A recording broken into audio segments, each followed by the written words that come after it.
Ovo je jedna od najbrojnijih udruga u Lipiku.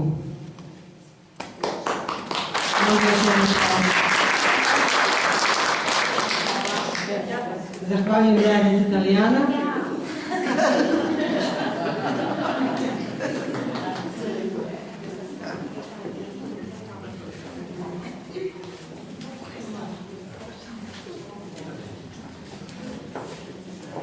Dragi gosti, poštovani izlagači, poštovani predsjedniče Gradskog vijeća, drago mi je što ste ponovno okupljeni ovdje na tradicionalnoj izložbi uređenju blagdanskog stola, evo već po 11. put u ovom istom prostoru. Svake godine čini mi se da nam je prostor sve manji i manji, a večeras ću vam nešto pričati o božićnoj radosti na stolu u Hrvata. Božić je radosni blagdan i to ne samo kršćana. Tradicionalno se za stolom okuplja cijela obitelj u obilju i dobrim željama. Iako je najveći kršćanski blagdan Uskrs jer sadrži samu suštinu vjere, Božić je najradosniji. Ne samo kao rođendan malog Isusa, okuplja krug mnogo širi od vjerničkoga. U kalendaru stoji gotovo na prelomnici godina, te je zadržao mnogo drevnih običaja iz poganskih vremena, koji su uglavnom poprimili nova značenja od panja badnjaka do božićnog drvca. Kao skromna betlehemska štalica, Božić svečanim blagdanskim objedom okuplja cijelu obitelj, koja sudjeluje i u njegovoj prethodnoj drugoj pripremi. U romantične zime, kada su poslovi minuli, a bilo je obilje svih plodova cjelogodišnjeg rada, svi se ti običaji iznose i na stolu, počevši već jeseni sa svim svetima ili malim Božićem, a napose Adventom. U Adventu su zgusnute pripreme za doček novorođenog Boga, a od davnina odiše primjerice pečenjem brojnih vrsta kolača u tradicionalnim oblicima, kao u najstarije vremena kada se njima čaralo. Suhe i slatke zvijezdice, mjeseci, polumjeseci, kružići poput sunca začinjeni mirisnim začinima, te raznovrsni dizani kolači nadjevani čudesnim nadjevima od oraha, badema, sušenog voća, koji često još nose ime kruhova, a zapravo su delicije jedna maštovitija od druge, što se prenose stoljećima s koljena na koljeno, s bake na majku, s majke na kćerku. Sladak su Božić pun dobrih želja za obiljem u novoj godini i vremenu što predstoji. Na Badnjak, iako se stol počinje puniti tradicionalno iza ponoćke, čari toga vremena i post koji tome prethodi kao svojevrsno čišćenje duha i tijela, a od njega su ostale uglavnom badnje delicije, navodna postna jela poput ribe. Riba je prema svom grčkom imenu, inače kratica za Krista, bila drevni simbol, tajni znak kršćana. Bakalar u južnim hrvatskim krajevima nekad je bio uistinu sirotinjska hrana i brodovima je dovožen sa sjevernih mora, osušen i vrlo jeftin. Danas je postao stvar prestiža i na stolovima se nadmeće ne samo cijenom, nego i recepturama. Od brojnih što se predstavljaju i tjednima bakalara, najomiljeniji je kuhan s krumpirom te na bijelo. Sjeverni naši krajevi iz zaborava izvlače slatkovodnu ribu, salate s bućinim uljem od graha i drugih grahovica. Jugu je miliji na izgled također skroman soparnik, deblji mlinac umješan od bijeloga brašna i nadjeven blitvom ili drugim zeljem i zamašćen posnom. Preliven maslinovim uljem, kao što su sjeverne salate preljevane bućinom. Nekoć je strogi post glad zaustavljao točenje kruha u maslinovom ulju. No, odricanje se nadoknadi za Božića i uopće božićnih dana, sve dok ne prođe blagoslov kuća, Nova godina i 3 kralja, odnosno dok se blagoslovljeno božićno drvce ne iznese iz kuće, stoje svih tih dana neprestano, kao i cijela kuća bio najsvećanije ukrašen i pun. Mnogi se sjećaju ne samo darova koje jednima donosi Sveti Nikola, drugima Sveta Lucija, Isuse gdje je Božićnjak ili Djed Mraz, nego i crvenih jabuka božićnica, te pozlačenih oraha i drugog orašastog i sušenog voća, koje je bilo ovješeno o grani Crnogorice ili složeno po stolu, na kojem je u seoskim kućama ispod svečanog stolnjaka, kao i na podu, nerijetko bilo mnogo slame, zelene pšenice posijene na Svetu Luciju, pšeničnog zrnja u kojoj su poslagani novčići, svečano ukrašenih kruhova i peciva te kolača. Kao skromna betlehemska štalica, Božić svečanim blagdanskim objedom okuplja cijelu obitelj, koja kad ponajprije djeca sudjeluje i u njegovoj prethodnoj dugoj pripremi. Primjerice pečenju i ukrašavanju kolača. Uvelike se ne samo od kraja do kraja, nego od obitelji do obitelji. Razlikuje počinje li se doručkom ili nakon duga spavanja, tek ručkom, ili se jednostavno ne prestaje sve dok se ne nastavi večerom. Svečani objed svakako mora imati više slijedova, a među njima juhu, naravno bistru, s domaćom testeninom, zatim pečenku, sarmu, mnogo raznovrsnih kolača. Kada je riječ o kolačima, neki će zastati na raznovrsnosti sitnih kolača, nekoliko vrsta dizanih, a svakako orahnići i mahomnići. Neki će međutim stići i do najraskošnije torte. Ali pečenka će neizostavno biti pet. Najčešće je po cijelom svijetu i danas to purica, ali u krajevima koji je uzgajaju omiljene su primjerice guska i patka, ili pak pečenka od svinjetine, janjetine i divljači. Odojak koji ruje prema naprijed, za razliku od ptice koja leti, obično je tradicija rezervirana za Novu godinu, ali sarma inače zapovjeđena na dočeku, dobrodošla je i na božićnom stolu. Naravno, za takvu jestvenu raskoš izvlače se i najbolji obiteljski stolnjaci i ubrusi, pocuvan i kristal te ponajbolja pića, najbolja da svako prati svoje jelo. O Božiću i u urbanim sredinama mnogih zabarava izvlače danas pomalo neuobičajena jela. Što više u čestitanju i nizanju dobrih želja, darivanju i uzdanju vrlo je često i hrana dar. Posebice od srca ako je riječ o domaćim proizvodima, lijepo ukrašenom kolaču, salati, bočici pekmeza, likera i sl. Osim lijepo uređenog stola, bogate trpeze i svakoga obilja, za Božić je ipak najvažnije okupljanje obitelji i dječja radost protkana igrom.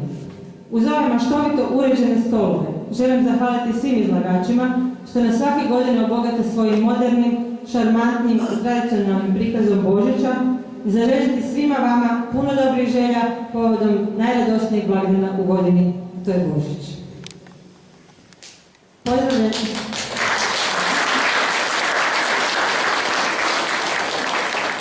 Pozdravljam još jedan put predsjednika Gradskog vijeća i pozivam ga da otvori izložbu. Gospodin Mladen Lović. Hvala.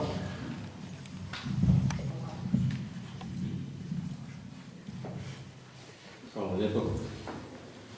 Cijenjene izlagačice, dragi gosti, dame i gospodo, evo, pripala mi večeras čast da vas pozdravim u ime gradonačelnika grada Lipika, gospodina Vinka Kasane i svoje osobno ime. Ovo je tradicionalna izložba i ja sam oduševljen s njom. Još jedanput bih zahvalio se svim izlagačicama jer uglavnom su žene, nisam vidio ima muškarca da je učestvovao. Zahvaljujem se na trudu koje su uložile u prekrasno uređenje ovih stolova.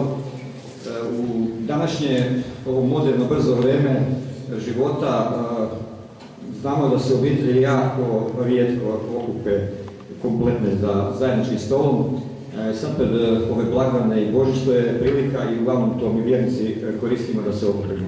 Evo, ja neću previše dužiti. Nadam se da ćete gosti koji ste došli da pogledate ove stolove naći inspiraciju za uređenje svojih stolova. A ja bih vam iskoristio ovu priliku i zaželio sretan Božić i božićne blagdane kao i Novu godinu. Te bih vam zaželio puno zdravlja, uspjeha u životu, naravno i Božji blagoslov. Hvala vam lijepo. I otvaram izbor.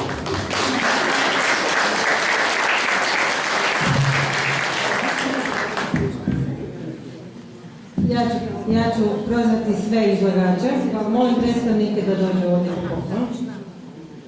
Udruga žena Hrvatski Petar iz Pakraca.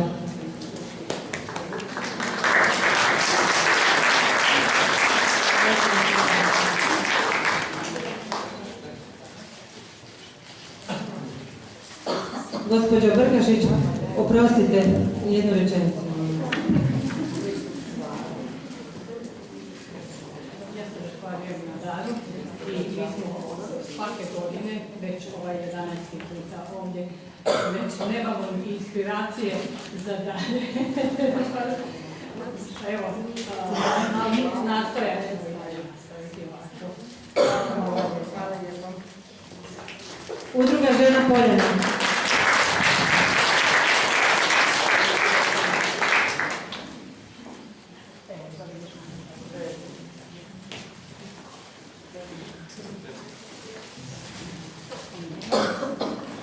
Dobro večer, hvala na ovako lijepom dočeku. Gostoprimstvu već ne znam koliko godinu za redom smo ovdje.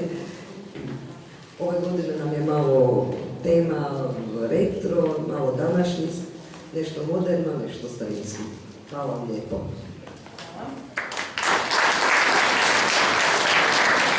Učenički dom srednje škole Pakrac.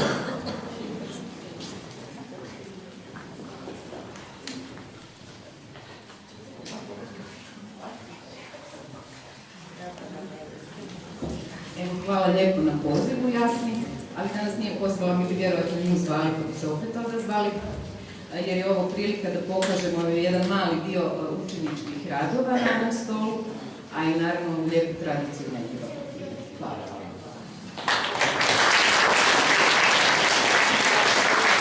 Zajednica Talijana Lipik.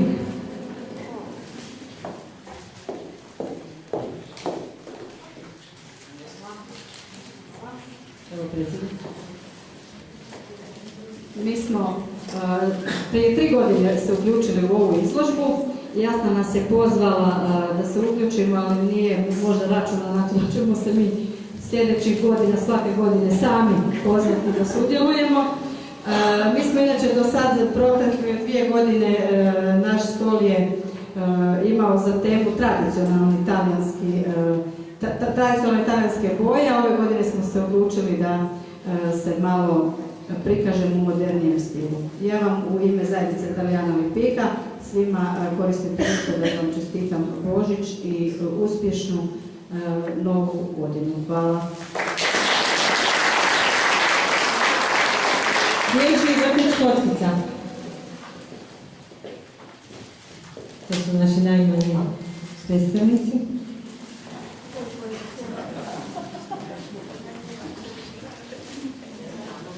Mi ćemo naš blagdanski stol predstaviti putem dječjih izjava. Složili smo jednu prekrasnu malu pjesmicu, pa će meni nastavići, smo uvježbali to, evo pa ćemo to izvesti. Može? Sve miriše na Božić. Blagdanski stol je lijepo okričen stol. I tu za Božić ljudi se okupljaju. Palimo svijeće i svi su veseli. Najljepši je vijenac sa svijećama. Sve miriše na Božić.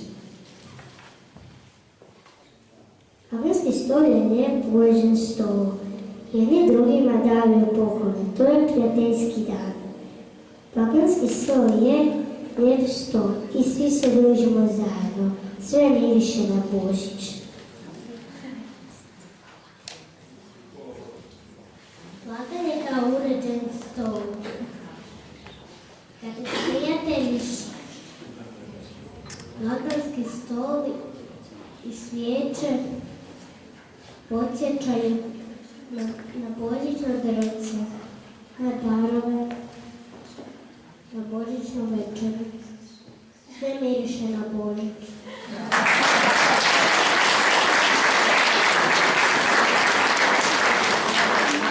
Evo, na kraju sve miriše na Božić. Čestitam vam svima Božić i Novu godinu. Hvala na ljudima.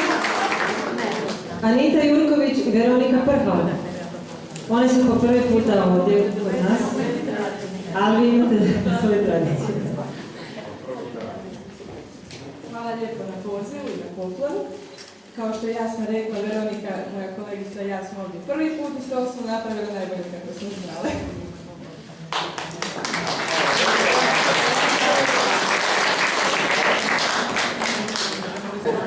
Pardon, ispričavam se. Naravno, već smo drugi puta Srpsko narodno vijeće. Volim kad reagiraju odmah. Na spisku ste mi. Ima još?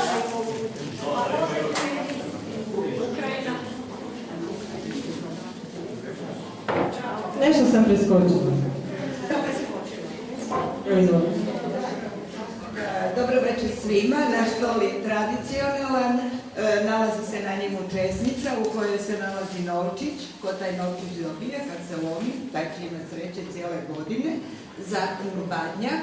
U badnjaku je hrast, lijeska i dren. Hrast predstavlja dugovječnost, dren zdravlje, a lijeska plodnost. Postoji još jedno vjerovanje, to je za pčelare, ako neko je tu pčelar, kad se čestica mijesi sa građicom od badnjaka, prije nego što se stavi u rernu, ode se u voćnjak i hvata se rukom nisko za voće da bi se pčele kad se roje, da bi se nisko hvatale rojevi. Evo, ako ima pčelara, pa da znaju. I to je to. Hristos se rodi.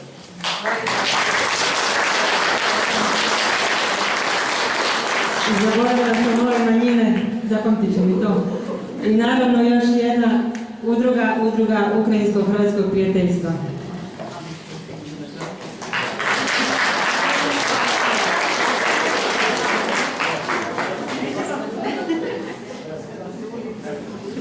Već par godina se trudimo donijeti malo duha Ukrajine ovdje u vikend i evo ispred udruge želimo svima sretan Božić.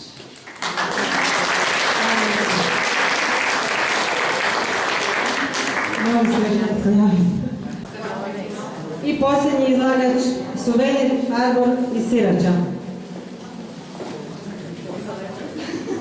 Suvenir je zadužen za interijer gradske knjižnice i čitaonice Lipac. Hvala lijepo, ja sam na pozivu. Evo, mi smo se rado odazvali ove godine, kao i svake prošle.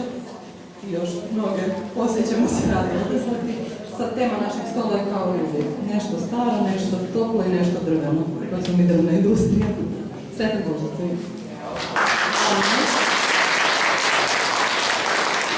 A za kraj ćemo poslušati dvije skladbe koje će nam izvesti Staša i Predrag.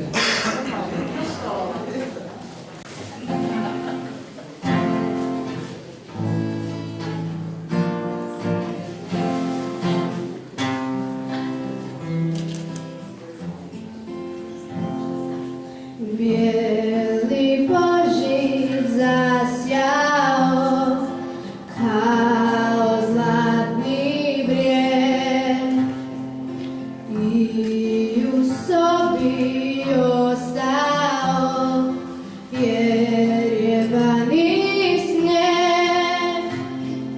Božić bijeli začaran, radostan i svet, možda takav jedan dan zbliži cijeli svijet.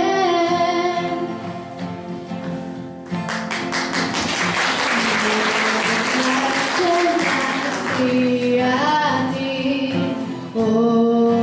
okićeni Bog i naš dom će sijati kao carski dvor. Božić bijeli začaran, radostan i svet, možda takav jedan dan zbliži cijeli svijet. Svijeće si jutrom zaspati, zadovoljan ti. Naša Anjelka zasjati, sjajnija od svih. Božić bijeli začaran, radostan i svet, možda takav jedan dan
sretnu novu godinu i veselim se večerašnjem druženju. Hvala vam lijepo na dolazku.